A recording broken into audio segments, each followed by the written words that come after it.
76માં પ્રજાસત્તાક પર્વની ઉજવણી કરવામાં આવી।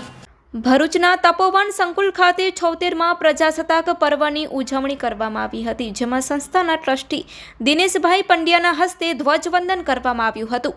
સંસ્થાના વડા દિનેશભાઈ પંડ્યાએ પોતાના પ્રાસંગિક ઉદ્બોધનમાં જણાવ્યું હતું કે આપણું બંધારણ 2 થી 2.5 વર્ષની મહેનત બાદ 80,000 શબ્દોમાં લખાયું હતું, પણ હાલના શાળા કોલેજોના અભ્યાસક્રમમાં તેનો સમાવેશ ન થવાના કારણે આપણા બંધારણે આપણને જ મૂળભૂત અધિકારો આપ્યા છે, તેના વિશે આપણે જાણતા નથી, માટે દેશની જરૂરિયાત મુજબના નાગરિકો મળતા નથી।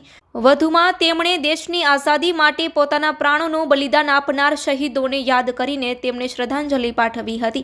દેશના 76માં પ્રજાસત્તાક પર્વ નિમિત્તે વિવિધ સાંસ્કૃતિક કાર્યક્રમોનું આયોજન કરવામાં આવ્યું હતું। આ સમગ્ર કાર્યક્રમમાં સંસ્થાના સ્ટાફ મિત્રો, શાળા કોલેજના વિદ્યાર્થીઓ, વાલીઓ અને આસપાસના રહીશો મોટી સંખ્યામાં હાજર રહીને સમગ્ર કાર્યક્રમને સફળ બનાવ્યો હતો। અંતમાં સમૂહમાં રાષ્ટ્રગીત ગાઈને સમગ્ર કાર્યક્રમની પૂર્ણાહુતિ કરવામાં આવી હતી। Report by Ketan Mehta, Bharuch.